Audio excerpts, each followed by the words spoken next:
Saram, everyone. I hope y'all have been having a blissful and energizing experience so far. Up next, we are honored to welcome our second guest speaker for the day, Mr. Jeremy Hoffer.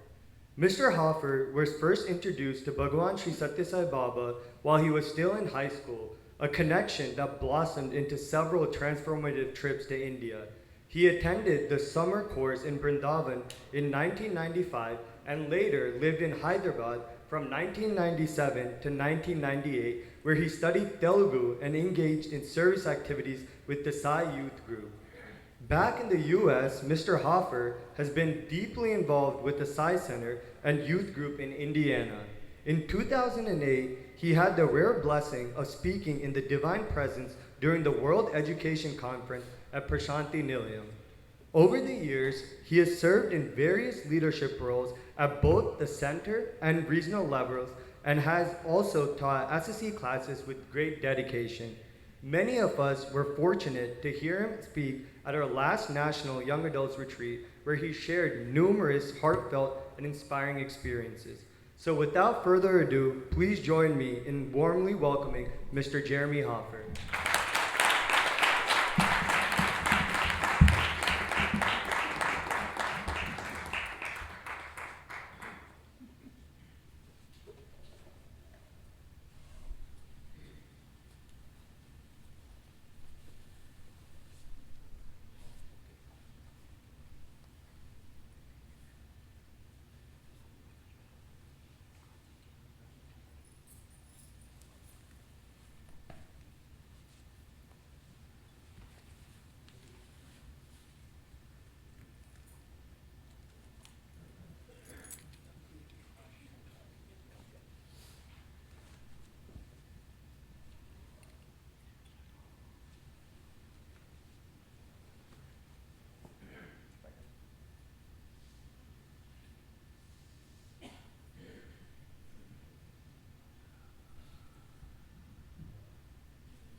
Darshanado, Prabhu Darshanado, Darshanado Mujhe Sai Bhagavan.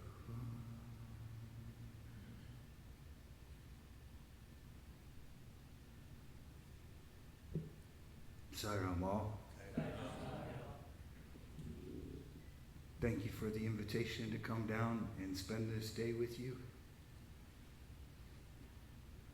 Last second, I asked if I could sit down. Hence the last minute accommodations. If I stand up there, I'll squirm and wiggle and my body will move.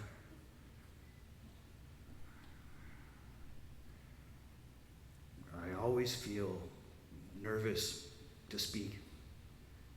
I never wanted to be a guest speaker in my life. Any kind of speaker, I never wanted to be.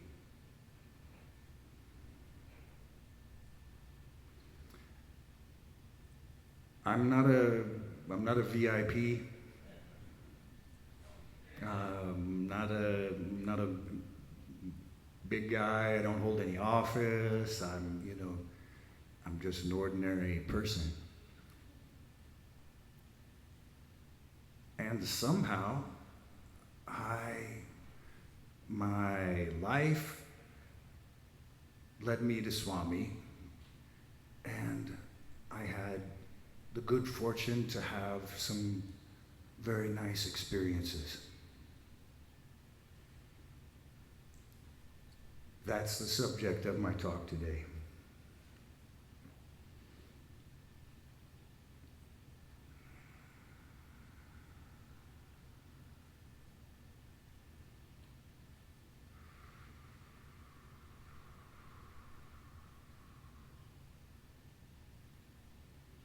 I was just a kid when I found out about Swami.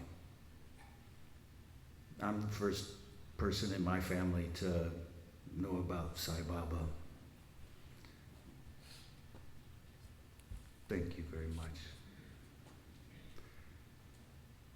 And in fact, my parents were concerned.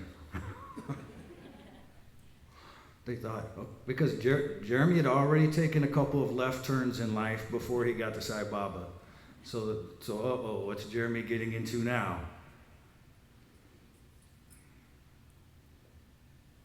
About a year after my first trip to India, my dad one day said to me, he said, Jeremy, I don't know who or what Sai Baba is, but whatever he is, I can tell he's good based on the change in you. So I'll go through some of my stories, some of my experiences. So my first trip to India, I learned about Swami at the end of high school, and then found out there was a Sai center in my own city. And I started, reading some literature and going to the center for study circle and bhajans, and I just developed a kind of fervor, and I just wanted to see him for myself.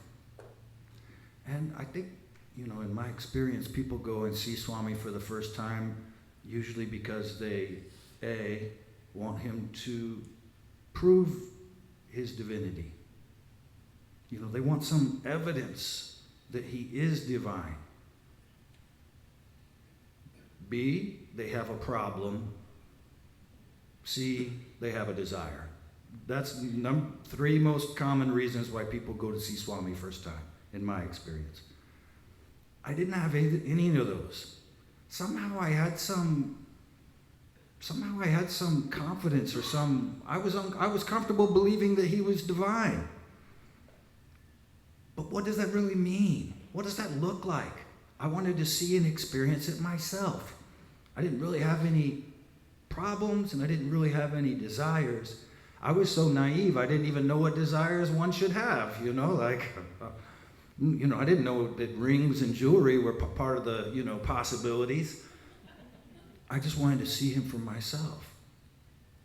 And I remember in my imagination, I thought, well, if God is in a human form, walking on earth, surely he's not like a normal person. I wondered to myself, does he float above the ground?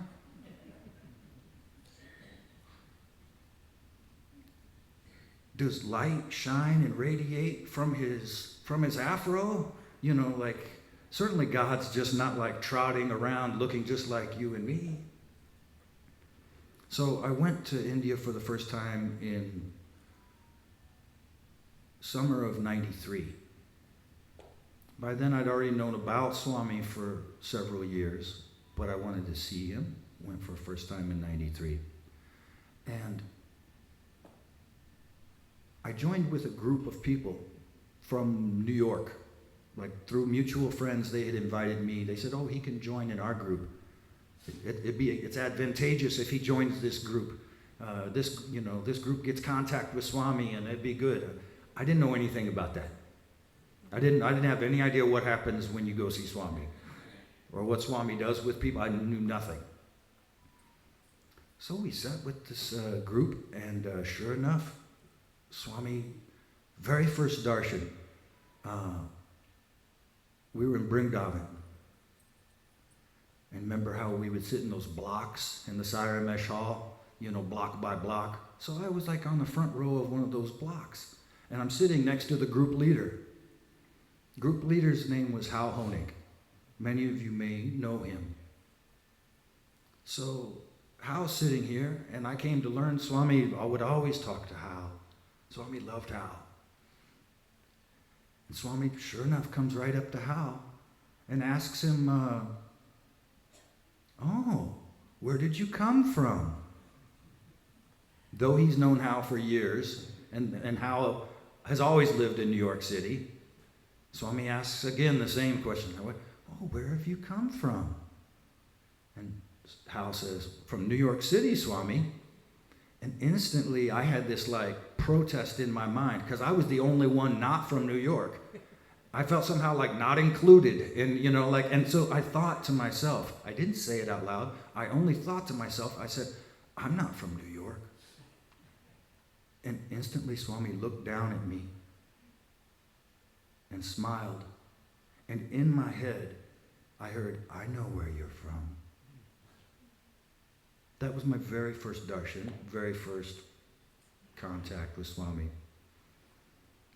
A couple days go by, Swami calls that group in for an interview. So we all go inside, try Vrindavan, in a not very big interview room.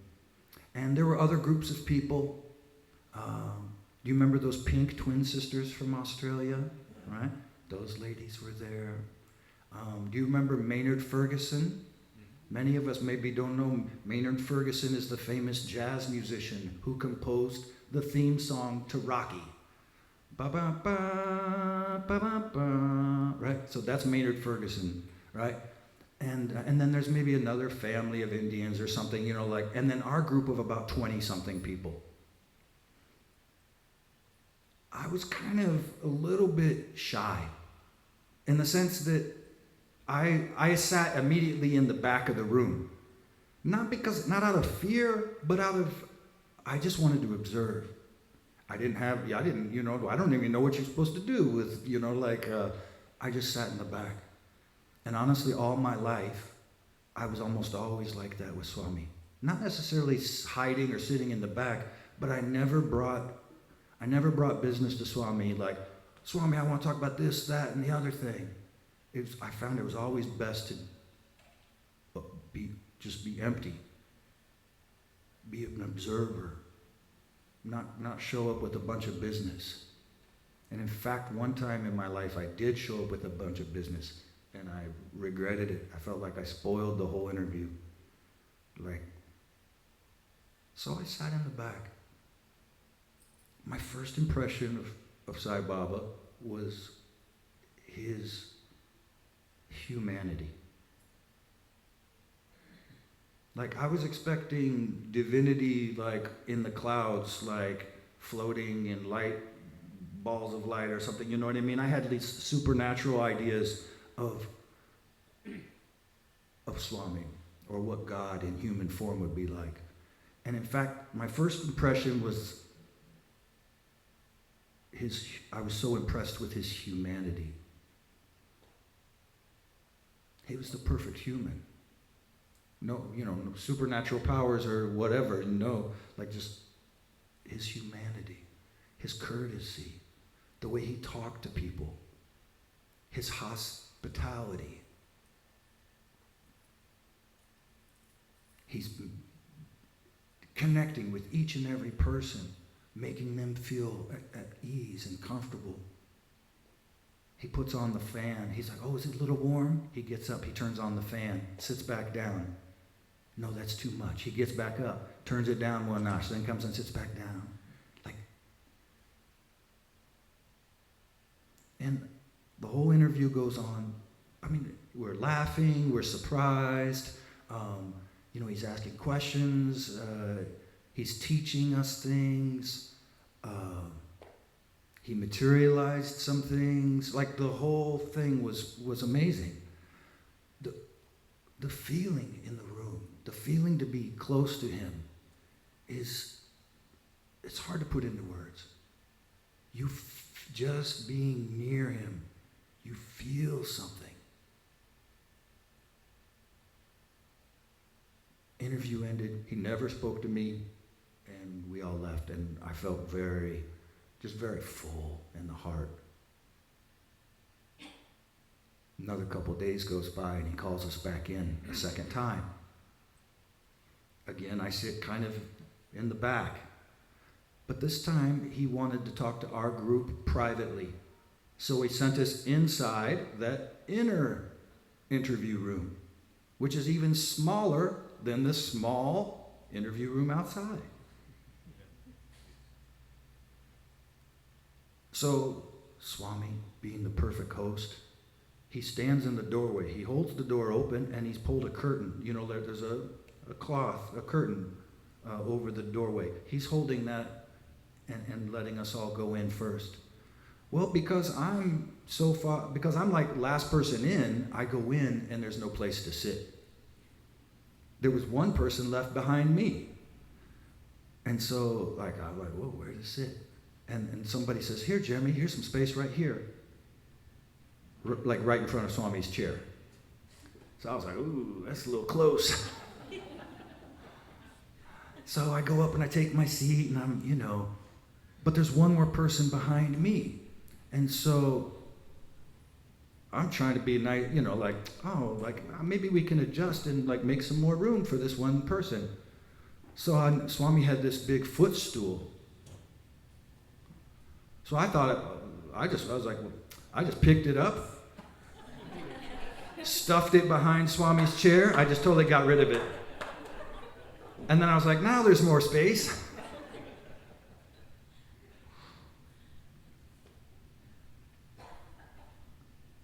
And then Swami comes in, pulls the curtain, closes the door. Dead, pin drop silence. It's so crowded, people have to lift their knees so Swami can even make way to the chair. As soon as he turns and is walking towards the chair, his eyes are locked right on me. Like, locked. And I remember how it felt, and I remember what I thought the whole time. It's like I knew what was going to happen. He walks straight towards me. He gets within a step or two of me, and he kind of loosens up his robe a little bit. He hikes it up a little bit to make some, so he takes a big giant step right up onto my ankles. And it wasn't like he just stepped there and hopped to the chair real quick. He stayed there, standing right here on my ankles. And looking at the room, like Swami. Oh. And I'm just frozen. We wouldn't want somebody to stand on our ankles, right? But there was no weight. I could feel him, but there was no weight whatsoever. Weightless. Certainly no pain. Weightless.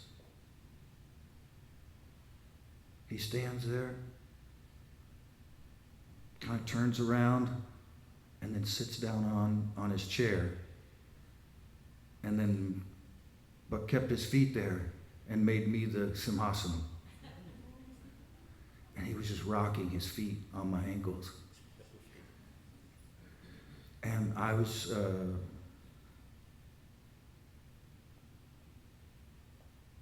just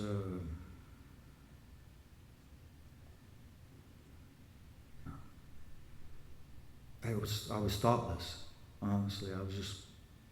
It was kind of transcendental, maybe, I didn't have thoughts. I was just totally observing and,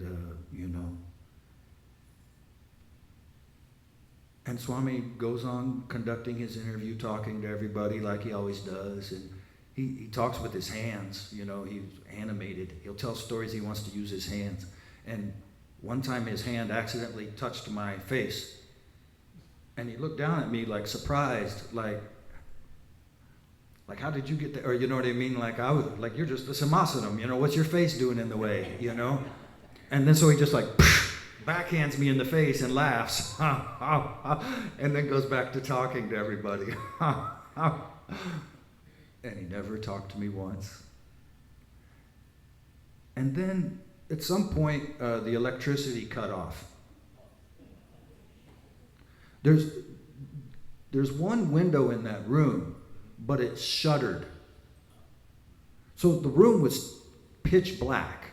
Not just kind of dark, like totally black.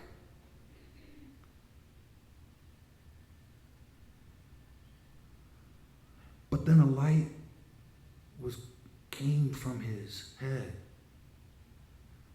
And the only thing we could see in the room was Swami's face and the soft light. Couldn't even see his chest. Only his head is the only thing in the room we can see. And the people in the room, they gasped. Oh.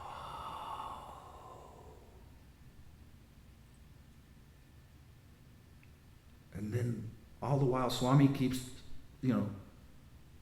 maybe the lights were off less than 2 minutes. Then lights come back on. All the while, Swami never broke stride. So what he was talking before, during, and after the power outage never changed. He kept on plowing through what he wanted to talk. But this Leela, this Tejas, was there for us all to see. Interview ends, we all leave. That was my first experience of Satya Sai Baba. It very much changed me at every level. And I just became,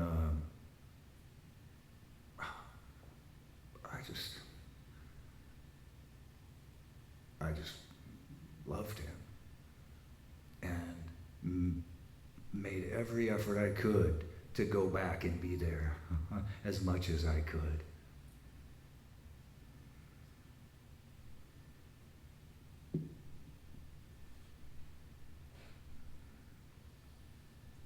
About a year went by, and I got invited to go back again. Also with Hal Honig. This time, he'd asked Swami permission to take a group of American young boys or men. We were like, well, nowadays we call young adults, but young adults didn't exist back then. So we were all like college age-ish, to put on a play for summer course. So by now I know more about India and I know more about Swami, and I know if I've got an invitation to go to summer course, that's as good as it gets as far as I could imagine. So I went, this was May of 95. So it's now almost 2 years, a little less than 2 years between my two trips. I mean, I never thought I'd go to India once in my life. Now I'm going a second time? I couldn't believe it. So this trip was really phenomenal. Swami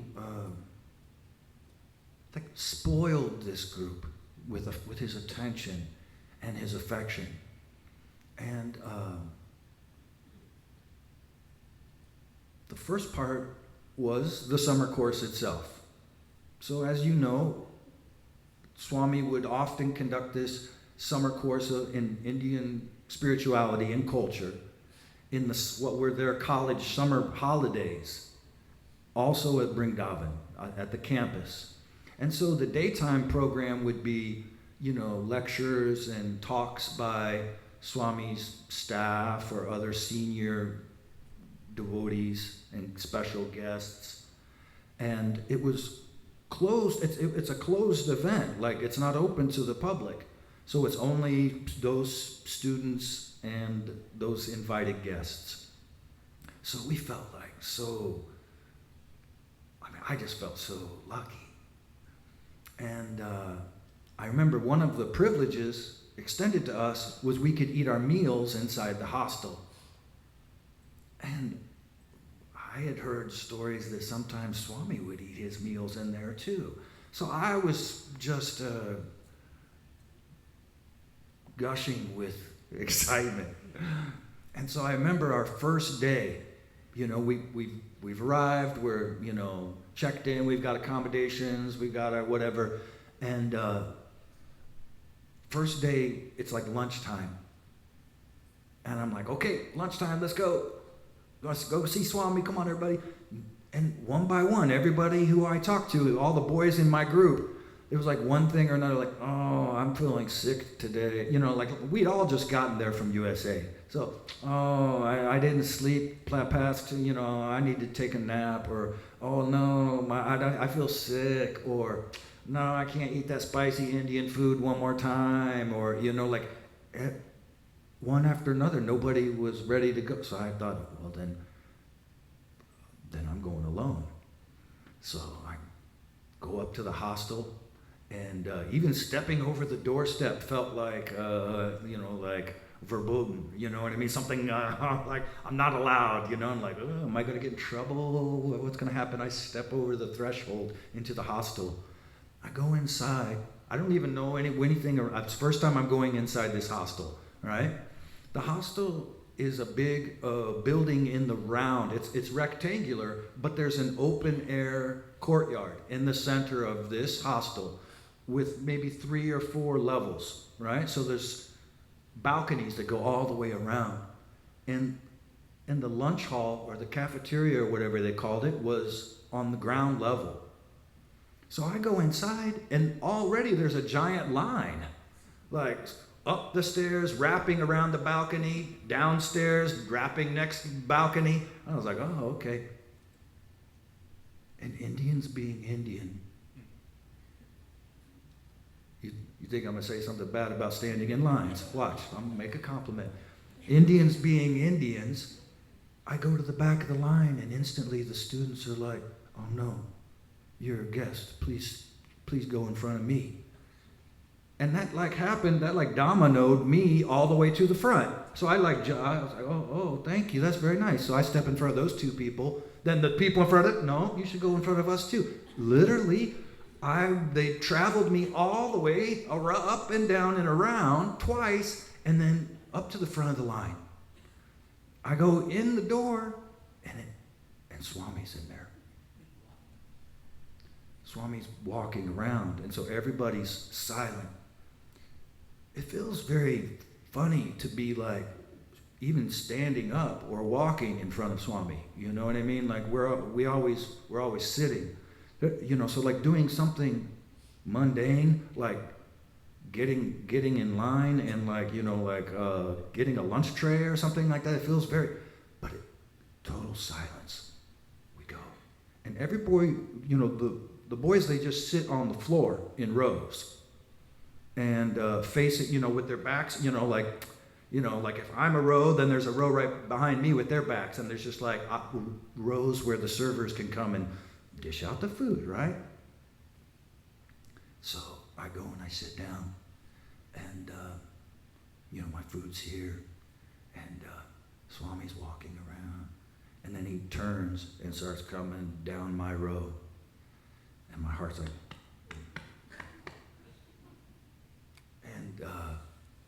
and again he's looking right at me, and so I'm like, it's not fear. There's an intensity. Just to be near him, there is an intensity. When he's staring, when he just passes his eyes, can just touch on you for a second and then he's gone. Even that can feel like a rush of energy, right? When he's locked eyes on you and then he's walking at you and he's got a serious face, it's intense. he comes right up to me and he says, "Where are the others?" What can I say? You know, like, what I should list off? This one's sick, that one feels this, what? You know, like, it's better to keep quiet. I said, "I don't know, Swami." And then he says, "They don't like Swami's food?" And again, I can't say anything. I don't, you know. And then he turns and drifts off. Eating meals with Swami is something. They would set food out for him. Sometimes he would eat it, sometimes he would not. If he did ever eat it, it was only just like, dink, dink, dink, done. And like, he wanted to walk the room. He wanted to walk around and see the boys and interact. And then he'd drift off. And it was beautiful. So lunch is over, and I go back, and I tell Hal, I was like, Hal, Swami just asked why nobody else was eating in the cafeteria. And Hal was like, what? And realized a big blunder on our team's part, you know, like, and from that day on, every one of us was like ready for lunch, first call. And, you know, it was hard for these boys. It was hard for me, you know, like even sitting on the ground there's no darshan cushions or anything like that, you know, just like boom, right there on the marble floor. And here you go. Here's some sambar to like try and scoop into your mouth with your fingers. And I hope you like red chili powder, because like this is going to be level 11 out of 10 hot. And, you know, so like we're all just like that, you know, just like, ankles paining, watching food drip through our fingers and like stomach ache afterwards, you know, like, but never did we ever miss a lunch again. We practiced this play for, you know, I think we had like a week, maybe we had, I don't know, maybe it was a week of summer course, like program. And we were using, you know, much of that time to rehearse our play. So these boys, they were from all over the USA. So, you know, it's not like we all lived in Atlanta and could rehearse, you know, every Saturday and Sunday for, you know, 2-3 months. We had never rehearsed together until we got to India. So we had a lot of work to do. And it was not going well. Every day was a different problem. Lead character sick, next day supporting character sick, third day there's no electricity, fourth day no microphones for the electricity. They're just what, you know, like literally by the day of the show, we had never had a complete full-blown rehearsal. Like, and I can't speak for everybody, but I felt terrible. And I think everybody felt nervous. And I know Hal did. Hal wasn't sleeping. He's like, oh my, you know, like, poor Hal. So we're all lined up on stage, like with the curtain drawn. Like we're waiting for the curtain to go up. We're like moments away from this play starting. And we're standing in a big line, and we just felt terrible. Like, oh man, we're gonna flop, or, you know, that was our feeling.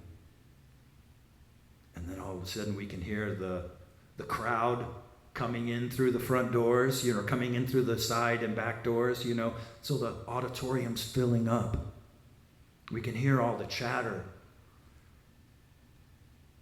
And now, so that makes us more, it's getting close, so we're feeling nervous. And then all that chatter goes dead silent. And we know why it went dead silent. Swami must have come in. And now we're really, you know, like feeling the anxiety and the nerves. We're just standing there all stiff. And then from the side of the stage, some of Swami's students started calling, like, Swami's coming, Swami's coming, Swami's coming. So we're like, oh no, like, dum, dum. Our hearts are beating faster. And then the most beautiful thing happened. Swami breezes back behind the curtain, all smiles, walking all coolly and just like radiating, just like all smile on his face. And he goes down our line and is interacting with all the boys. One boy's got a funny costume, so Swami makes a joke about that and everybody laughs. Another boy's dressed up as a lady and he's got like a skirt and a scarf. And Swami says, "Oh, lady." And then he goes, "No, sorry?" No, Swami. No. I like saris, Swami says. Just like that, right? We all did the same thing. Swami likes saris. Goes on, talks to one boy. He says, like I was a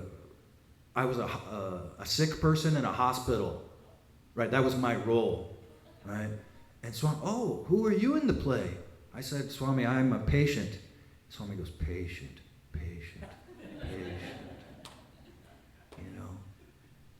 Goes to sees one boy just randomly. "Oh, what part do you play in this play?"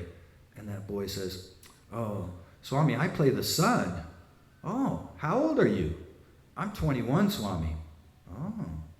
Goes down 3, 4, 5 more people later. "Oh, what do you play in this play?" "I play his father, Swami." "Oh, how old are you?" "I'm 19. And Swami's face like makes this, does the math, and it like all doesn't add up, and it's, and he's like, just the expression in his face said it all. And like, so we all crack up laughing, and on. He gets down, and then he just turns around and drifts right back out. And we felt like remade, we like, all of that fear, just like he just washed it away. It's the most. And so I love this story. I've told this story before as the very first story because it makes my fear go away, I always feel nervous if I have to give a talk. And I've told this, in fact, I told this in Kuwant Hall in front of Swami for the same reason, to make my fear go away. But it embodies so nicely Swami's nature.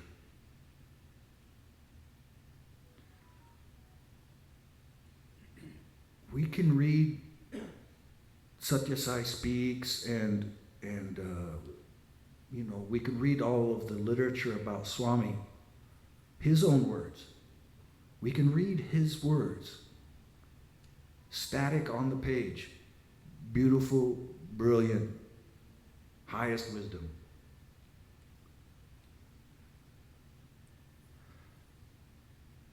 But I want people to know what he was like. So beautifully, he could teach a lesson or take care of a problem. In the way he would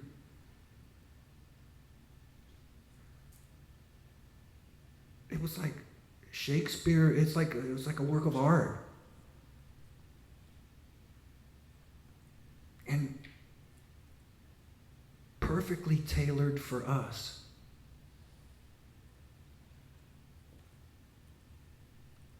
He could be God and just, wave his hand like he liked to do. He didn't have to go in and tell jokes, did he? Couldn't he have he didn't even have to come behind the curtain. Couldn't he have just gone whoop-de-whoop and then we all feel better? But he doesn't do it like that.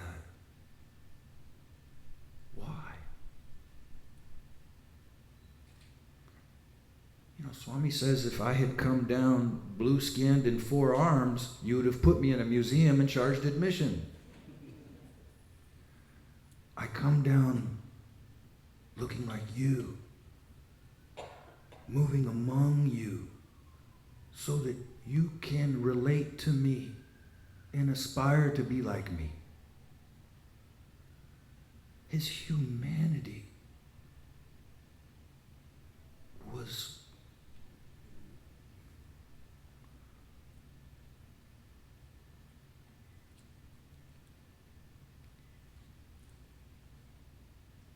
I've seen lots of miracles, lots of jewelry. I myself have had a number of pieces of jewelry.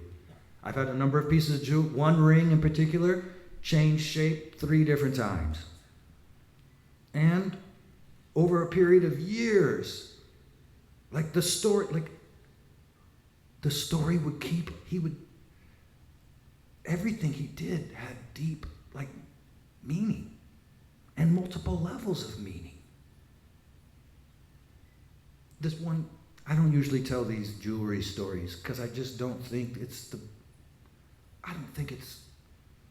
scratches the surface of what Swami was really like. But this one story I'll tell you, so he made me a ring. I've never been a jewelry guy.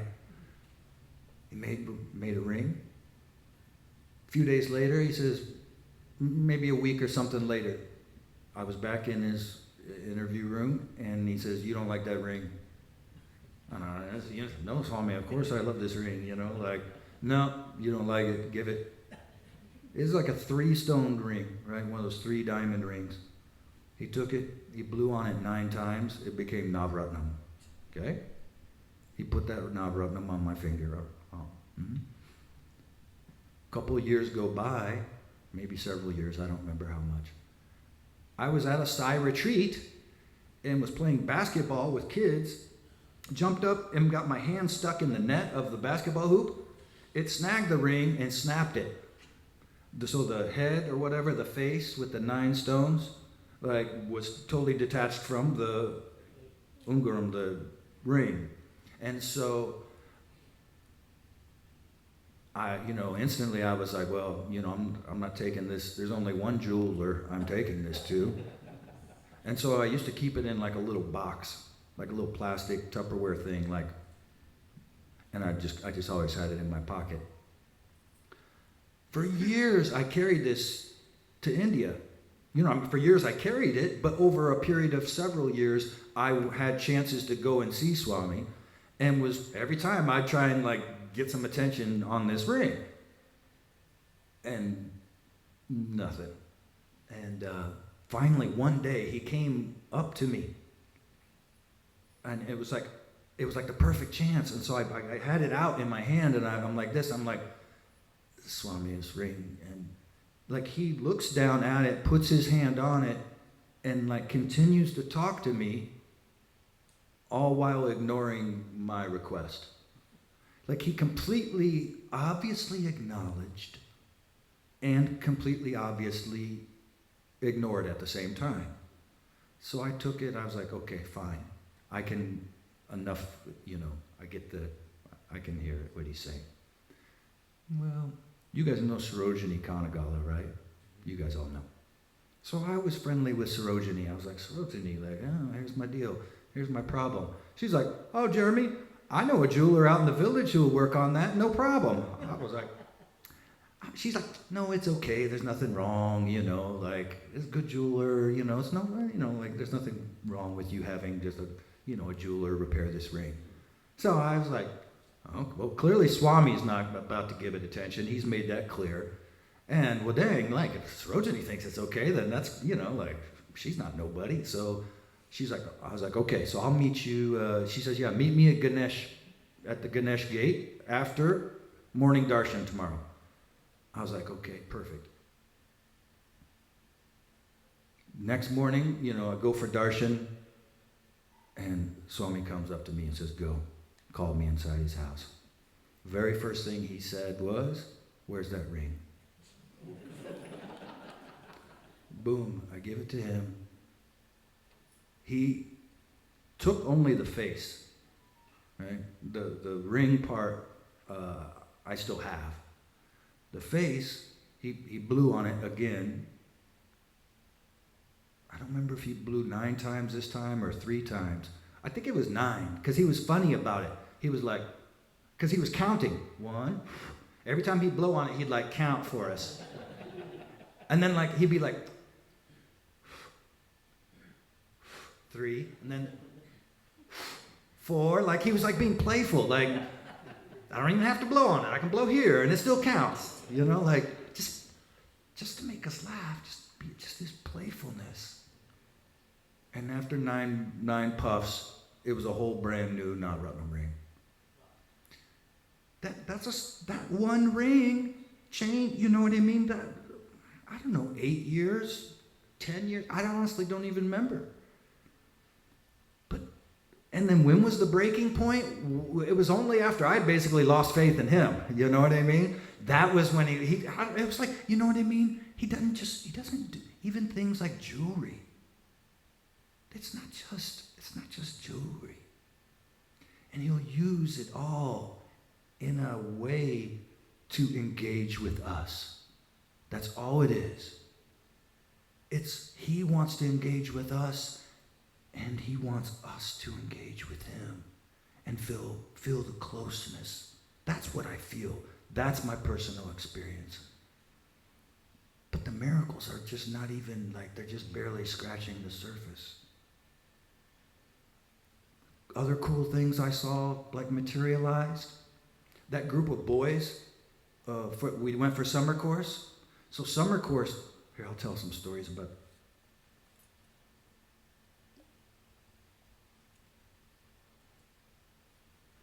What's my cutoff time? But what time should I stop?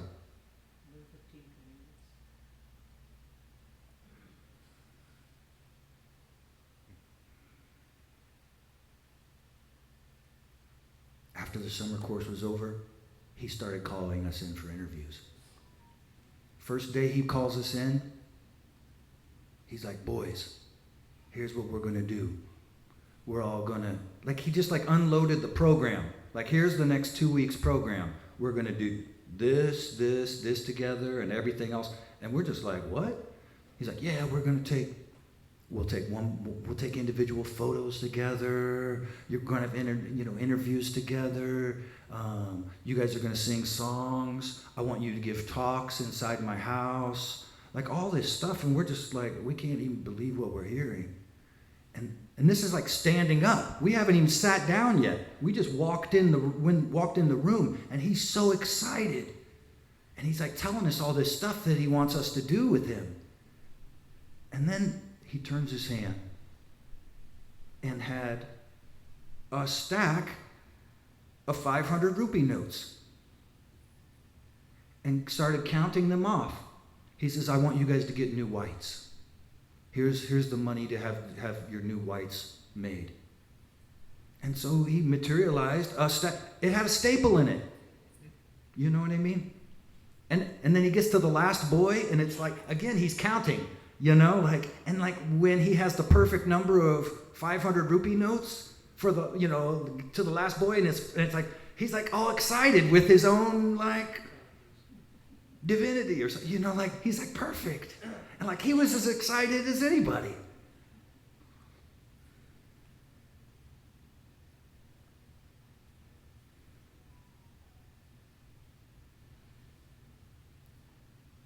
I'll tell one other materialization story.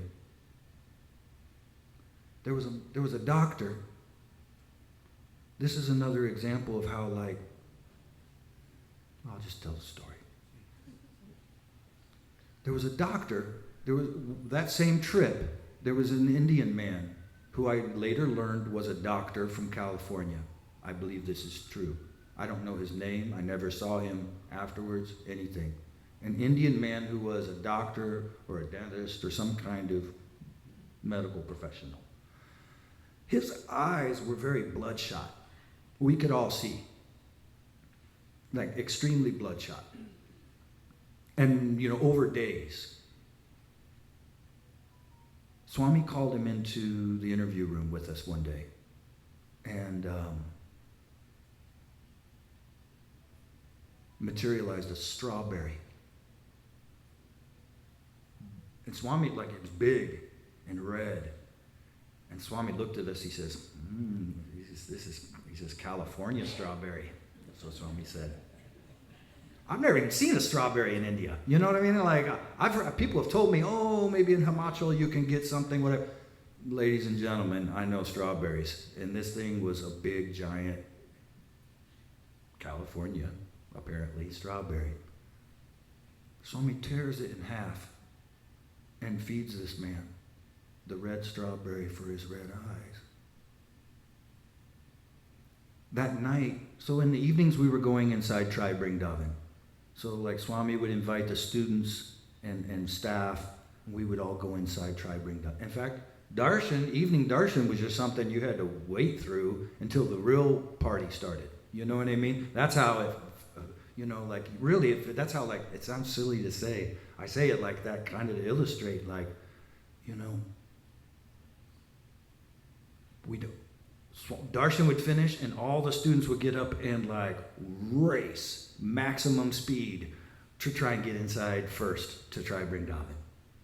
And that evening, Swami made that man come up and he materialized a vial of eye drops, like a glass dropper thing, you know what I mean? Medicine's inside, you take the lid off and then, and Swami administered medicine to this guy's eyes. So this is like a day or so later, we're in the interview room alone with Swami. And Swami started talking about his physical body, his physical self. He told us like his diet, like what he eats. He's like, I eat this, I only have that. And we're like it's nothing. He says, my weight, 108 pounds, exactly. Doesn't change. Not 107, not 109. Perfect steady. He says, my hand, I can hold my hand perfectly still, and you can't move it. And we didn't try, but you know what I mean? Like, but if you, like, it's such an interesting thing for him to say. I reflected on this. It's like, actually, it's true. Like, I can't even hold my hand like it's mostly still, but I can feel the little micro tremors, right? There's no such thing as stillness, let alone immovable. And he's telling us all these things. He says, I can run so fast, but there's not enough room for me to run. That's how fast he runs, okay? He says, and with my eye, I can see an ant. Chima. I can see one ant 1 mile away. Again, back to this theme of eyes. He says, not spiritual vision, my physical eye. I can see one ant 1 mile away. And then he asked us, he says, do you know the source of my power? What is the reason? Do you know why? Swami's physical body was, could do these things he's describing. Of course, we can't answer anything.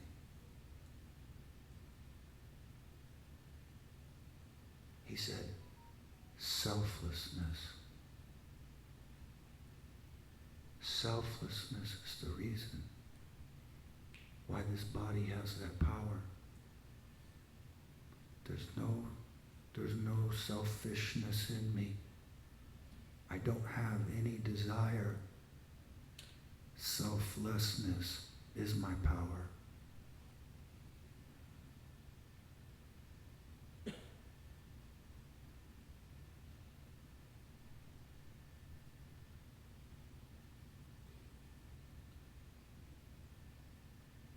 Reaction, reflection, resound. Swami used to say that he is reaction, reflection, resound.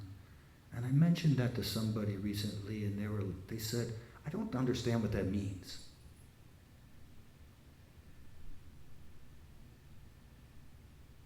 It's how Swami was with us. Being perfectly selfless. Not mostly selfless. Completely selfless. He was like a divine mirror or a divine lake, perfectly still, that gives a reflection. Whatever we were, he reflected back to us in a kind of a divine play. He knew how to talk to each person. He was so pure, right? It was the source of his omniscience. He knew everything about you. Even what you forgot, he remembers.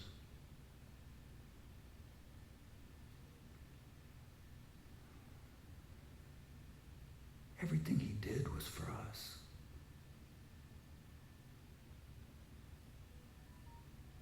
Like his art of living is unmatched.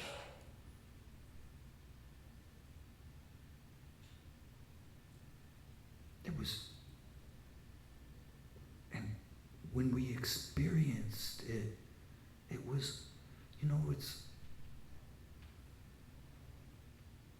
my favorite experiences with Swami weren't really miracles. My favorite experiences with Swami were these very mundane gestures of love, or he would make you feel connected to him. One of my favorite experiences was some conference, some big event where there's like thousands of people, tens of thousands of people, VIPs all sitting front with their, important people badges and all that kind of stuff, you know what I mean? I was just whatever, I was just a nobody. But that trip, some devotees from my Sai Center had given me letters. They were like, Jeremy, would you, if you get a chance, would you please? I was never even in the habit of writing letters too much. But I carried their letters. They, these letters that meant so much to them. So of course I carried this small stack of letters. Swami comes around, and I happen to be sitting kind of on an aisle somewhere, and he comes up and he sees me, and he very, just gave me a good smile, and maybe he said a word or two, but he took, and his hand was already full of all of he already had a big pile of letters, right? So while holding these letters, he reaches down to grab my pile and add to them. And this big fan of letters comes and covers up my hand. I'm like this. And he's covered my hand in all of these letters. So that nobody can, even I can't see our hands. Nobody in the whole place can see our hands. And he takes his pinky and he grabs my pinky. And he squeezes and he won't let go. And it's like this, but it's like this private thing only between the two of us. You know what I mean? No big show. You know what I mean? Just this very private nobody. Tens of thousands around. And he's not even looking at me at that point. He's back to doing this, and in the other hand, he's holding my hand. Just very sweet. When he's got tens of thousands of people, important people, he'll make time for, me. That's the Swami that I don't know if it comes out in books. He would do anything. He just cared about our hearts.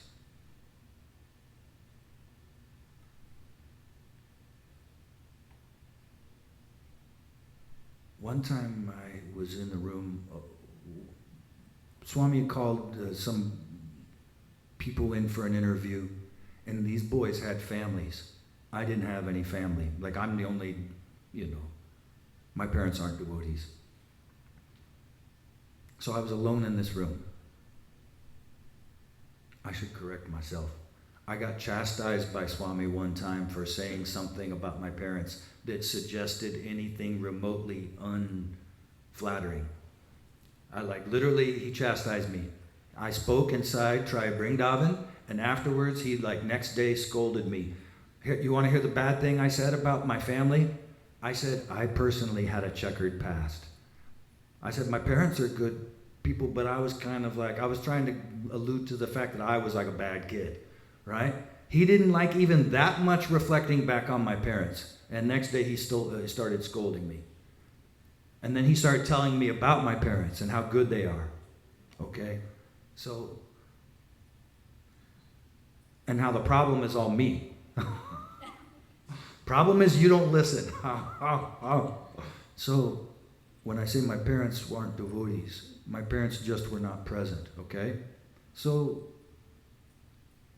he was calling these boys in with family groups. And because I didn't have a family, he called me in alone. And this was the only time I was ever around Swami alone. And instantly it felt different. When he's in darshan, he's it's like business hours, When he's in the bhajan hall, it's more like I'm in the living room. When he goes in the interview room, it really is like you see more of his personality coming out, his sense of humor, everything. He can be stern, he can be funny, he can be...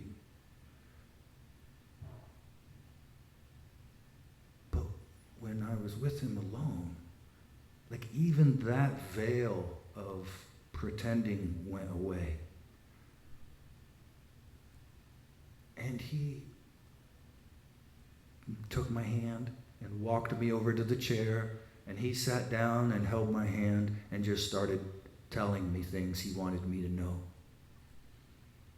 And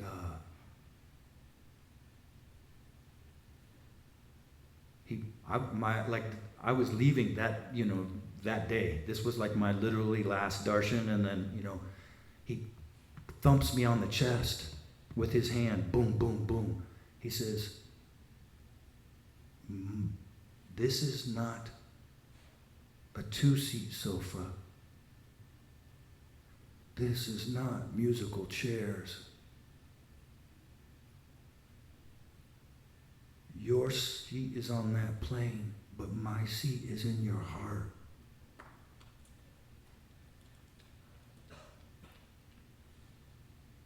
And then he leaned over slowly and put his forehead against my forehead, and our noses touched, and our eyes were like,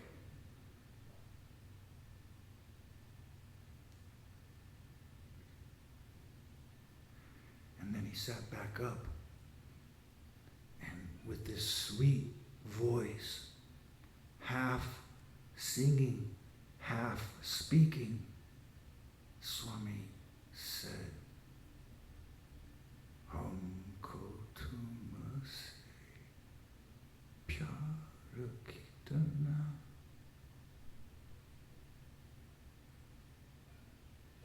And he said, do you know what that means? I said, no, Swami.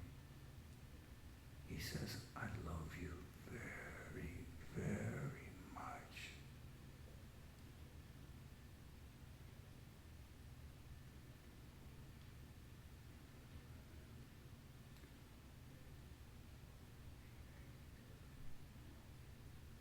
Dear Sai friends and family,